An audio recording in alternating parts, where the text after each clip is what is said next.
Good morning students, welcome to next video class 9th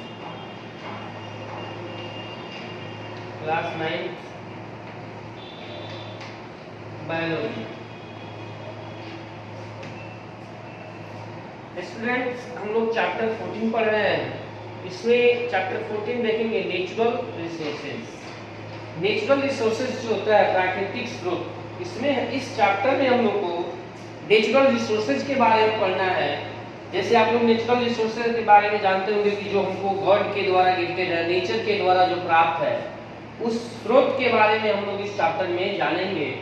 उसका क्या effect है humans life पे या जितने भी लिविंग थिंग्स है इस पे उसका क्या प्रभाव है, तो उसको देखेंगे हम। सबसे पहले इस चैप्टर में नेचुरल रिसोर्सेज जो चैप्टर है इसमें टॉपिक्स देखेंगे कि कौन कौन से टॉपिक्स को हमको पढ़ना है। तो सबसे पहले हम इस चैप्टर का इंट्रोडक्शन देखेंगे। सबसे पहले इंट्रोडक्शन देखेंगे। इंट्रोडक्शन में इस चैप्टर के परिचय के बारे में देखेंगे और इसमें देखेंगे स्टूडेंट इंट्रोडक्शन में क्या होता है कि जितने भी लिविंग थिंग्स होते हैं वह सभी किस पे होते हैं? अर्थ पे होते हैं। Life on earth depends on the natural resources like soil, water,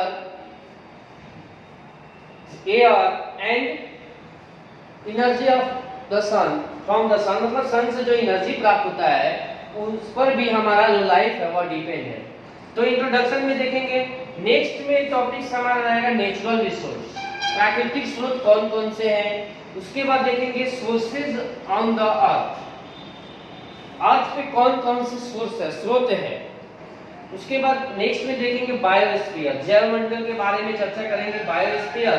और बायोस्फीयर के बाद देखेंगे एटमॉस्फेयर। एटमॉस्फेयर का मतलब होता है एयर, मतलब वायुमंडल। वायुमंडल की चर्चा करेंगे, एटमॉस्फेयर के बारे में चर्चा करेंगे। नेक्स्ट में देखेंगे air pollution and cause, air pollution और उसका जो कारण है, वायु प्रदूषण और उसका कारण, कॉज के बारे में जानेंगे। नेक्स्ट टॉपिक होगा रेन, बारिश, वर्षा जो होती है रेन, उसके बारे में। और उसी टॉपिक के अकॉर्डिंग हम पढ़ेंगे एसिड रेन। एसिड रेन क्या होता है, कैसे होता है और क्यों होता है। नेक्स्ट टॉपिक है green house effect. Green house effect जो होता है ग्लोबल वार्मिंग का जो प्रभाव होता है उसके बारे में देखेंगे। अब नेक्स्ट टॉपिक के स्टूडेंट यहाँ देखेंगे environmental problems cause by humans. Humans के द्वारा जो इन्वायरमेंटल प्रॉब्लम्स उत्पन्न किए जाते हैं उनके बारे में चर्चा करेंगे। नेक्स्ट टॉपिक है इसी में डिप्लीटेशन ऑफ ओजोन लेयर, मतलब कि मनुष्य के द्वारा जो एक्टिविटीज होता है उसका एनवायरनमेंट पर क्या प्रभाव पड़ता है, तो उस प्रभाव से कौन कौन सी समस्या उत्पन्न होती है। तो depletion of ozone layer, ozone layer जो है उसका क्षय होता है, नष्ट होना। Reason for the ozone depletion, और उसका कारण क्या है, ओजोन लेयर डिप्लीटेशन होने का कारण क्या है, इसके बारे में देखेंगे। नेक्स्ट टॉपिक है स्मोक। स्मोक के बाद पढ़ेंगे वाटर, वाटर पॉल्यूशन, और वाटर पॉल्यूशन है और कॉज ऑफ वाटर पॉल्यूशन, ये दोनों देखेंगे। वाटर पॉल्यूशन क्या है और इसका कारण क्या है, कॉज क्या है। सॉइल के बारे में चर्चा करेंगे, मिट्टी, और मिट्टी का फॉर्मेशन कैसे होता है। Various factors of responsible for creation of soil. Soil के क्रिएशन में कौन कौन से फैक्टर जो होते हैं रिस्पांसिबल होते हैं, इसके बारे में देखेंगे। लिविंग ऑर्गेनिज्म रीजन्स, इसके बारे में देखेंगे। नेक्स्ट टॉपिक है soil erosion and the cause, मतलब कि भूमि का जो क्षरण होता है, सॉइल इरोजन जो होता है उसका कारण क्या है। नेक्स्ट टॉपिक यहाँ पे है बायोजियोकेमिकल साइकिल, मतलब साइकिल के बारे में पढ़ेंगे। ऑक्सीजन साइकिल के बारे में पढ़ेंगे, कार्बन साइकिल के बारे में पढ़ेंगे, नाइट्रोजन साइकिल के बारे में पढ़ेंगे। और उसके बाद लास्ट जो है वह एमिनोफिकेशन और न्यूट्रिफिकेशन और डेंट्रिफिकेशन, ये तीन चीज जानेंगे हम लोग। कौन कौन सी चीज? एमिनोफिकेशन यहाँ देखेंगे हम लोग, ये एमिनोफिकेशन,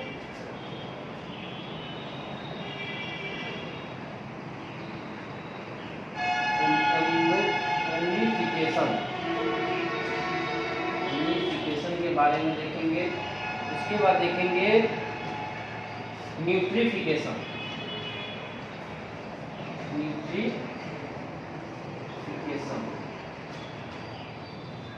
लास्ट में देखेंगे डेंट्रिफिकेशन,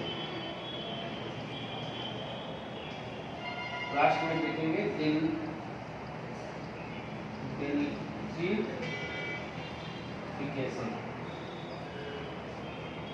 इस तरह हम सारे टॉपिक्स की चर्चा आपको वन टॉपिक्स बाय स्टेप प्रत्येक टॉपिक्स की चर्चा करेंगे। अब हम सबसे पहले चलते हैं इंट्रोडक्शन के बारे में चर्चा करेंगे। इंट्रोडक्शन है क्या, तो इंट्रोडक्शन के बारे में चर्चा करेंगे। अब देखेंगे स्टूडेंट, सबसे पहले हम बोले कि इंट्रोडक्शन देखेंगे नेचुरल रिसोर्सेज का। तो इंट्रोडक्शन में देखेंगे कि life on earth depends on resources like soil, water, air and energy from sun. मतलब लाइफ जो है वह अर्थ पे अगर डिपेंड्स है तो उसका सबसे बड़ा कारण जो है रिसोर्स। अगर रिसोर्सेज नहीं होगा, जैसे नेचुरल रिसोर्स होगा, सॉइल हो गया, वाटर हुआ, एयर हुआ और एनर्जी हुआ, अगर यह सब नहीं रहेगा पृथ्वी पे तो लाइफ भी पृथ्वी पे संभव नहीं है। Uneven heating of air over land and water bodies cause of wind। तो यहाँ देखते हैं कि अनइवन जो हीटिंग की जो प्रक्रिया है वह अनइवन है। मतलब कि अनइवन का मतलब समझे, जैसे आप पढ़े होंगे सी ब्रीज, लैंड ब्रीज, तो यह दोनों एक जैसा गर्म नहीं होता है। लैंड और वाटर जो होता है, एयर ओवर लैंड, मतलब लैंड के ऊपर जो एयर है और वाटर के ऊपर जो एयर है, वह दोनों का अनइवन प्रक्रिया है। पहले गर्म होता है आपको वाटर, जैसे सी ब्रीज और लैंड ब्रीज आप पढ़े होंगे कि जब समुद्र के तरफ का पानी हवा जो होता है गर्म हो जाता है तो पृथ्वी की तरफ से हवा जाता है उधर, तो यह लैंड ब्रीज हुआ। और जब लैंड की तरफ का ऊपर का जो एयर है वह जब गर्म हो जाता है तो उधर का एयर ठंडा रहता है, तो वह इधर आता है, लैंड की तरफ जब आता है उसको लैंड ब्रीज करते हैं, सॉरी सी ब्रीज करते हैं उसको। तो यह अनइवन प्रक्रिया जो है यह भी हमारे एक क्या है, लाइफ को पृथ्वी पर सही रखने के लिए, मतलब कि उसको स्टेबल करने के लिए अनइवन हीटिंग प्रक्रिया भी अति आवश्यक है। अब देखते हैं evaporation of water from water bodies and subsequent condensation give us rain. क्या होता है कि वाटर बॉडी जो होते हैं उससे क्या होता है कि वाटर क्या होता है, इवापोरेट होता है, वाष्प बनता है, और वाष्प बन के वह उससे क्लाउड्स का फॉर्मेशन होता है, मतलब कि बादल बनता है। बादल जो होता है वो बारिश के रूप में फिर नीचे गिरता है पानी बारिश के रूप में, जिसके कारण क्या होता है, रेन होता है, बारिश होता है। अब देखते हैं pollution of air water and soil effect the quality of life. मतलब कि अगर एयर, वाटर और सॉइल जो प्रदूषित होता है इसका प्रभाव हमारे लाइफ की क्वालिटी में पड़ता है, हमारे लाइफ के जो क्वालिटी होता है उस पर इसका प्रभाव पड़ता है। तो इस तरह हम देख सकते हैं कि इंट्रोडक्शन में क्या देखे। अब देखेंगे we need to conserve our natural resources. मतलब कि we need to conserve our natural resources, मतलब नेचुरल रिसोर्स जो है उसको हमको कंजर्व करने की आवश्यकता है। And use from in the sustainable water, और हमको सस्टेनेबल वाटर की यूज करेंगे, मतलब शुद्ध पानी पिएंगे। अब देखेंगे various nutrients are use again and again. बहुत सारे न्यूट्रिएंट्स जो होते हैं उसको अगेन एंड अगेन हम क्या करते हैं, यूज करते हैं इन साइकिल फैशन में। दिस नीड, अब इसको देखेंगे, this lead to the certain balance between the various components of the biosphere. मतलब बायोस्फीयर में जो बहुत सारे कंपोनेंट्स होते हैं उसको बैलेंस करने के लिए, दोनों के बीच बैलेंस करने के लिए यह जो क्या है, अगेन जो साइकिल है वो उसको यूज न्यूट्रिएंट साइकिल जो पढ़ेंगे, न्यूट्रिएशन साइकिल बताया है आपको लास्ट में, तो वह बहुत ही आवश्यक है।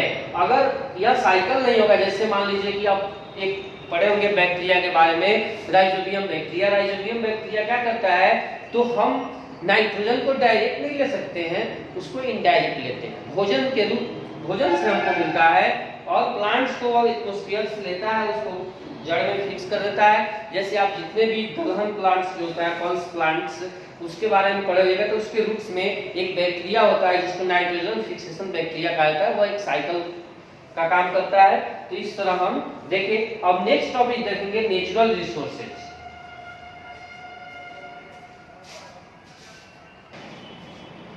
अब देखेंगे स्टूडेंट, नेक्स्ट टॉपिक है नेचुरल रिसोर्स, प्राकृतिक स्रोत।